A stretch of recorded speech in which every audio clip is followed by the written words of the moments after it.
¿Qué tal, familia Mascoriente? El día de hoy vamos a darle continuidad al segmento de enfermedades que le dan a nuestros perros. Vamos a hablar específicamente sobre el coronavirus. Bienvenidos.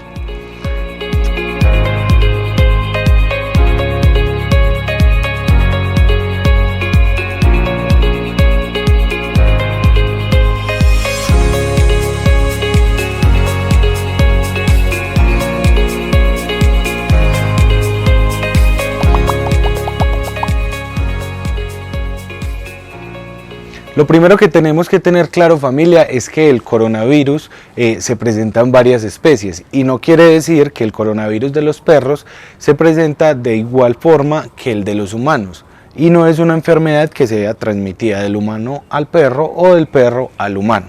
Eso es fundamental debido a que con esta nueva pandemia que estamos culminando actualmente, la gente sospechaba de que los humanos le transferían el coronavirus a los perros o viceversa.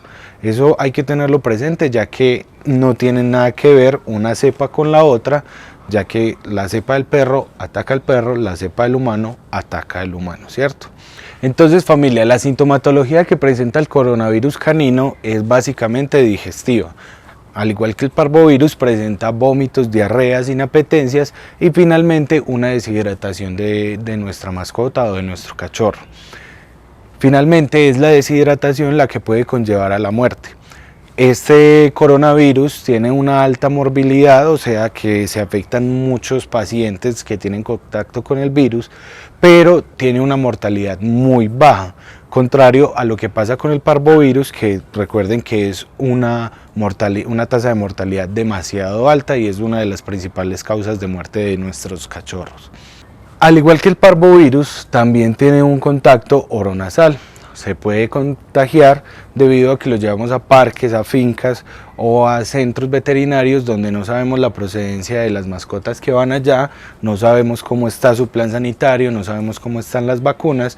Entonces, si llega a defecarse un cachorro que está infectado y el nuestro va y huele el popó o se lo come, que es probable, ahí es donde empieza la infección en nuestro cachorro. Cuando el paciente llega a la clínica existen dos métodos de diagnóstico.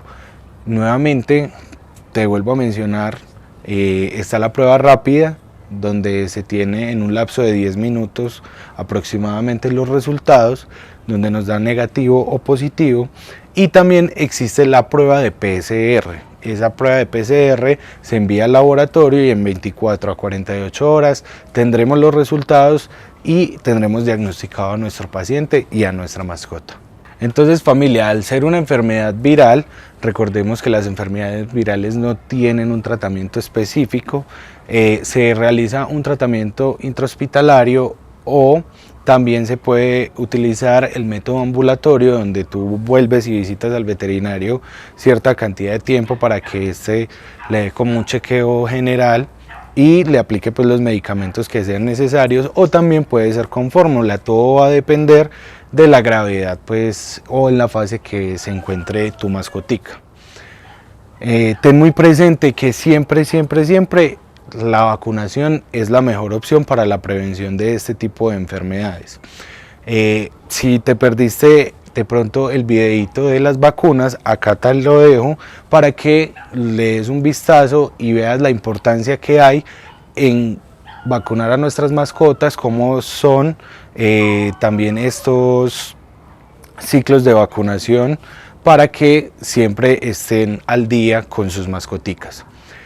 Recuerda, familia, no olvides darle suscribir, darle clic a la campanita para que no te pierdas toda esta información que les estamos brindando, ya que recuerda que en Mascoriente estamos en pro del bienestar animal.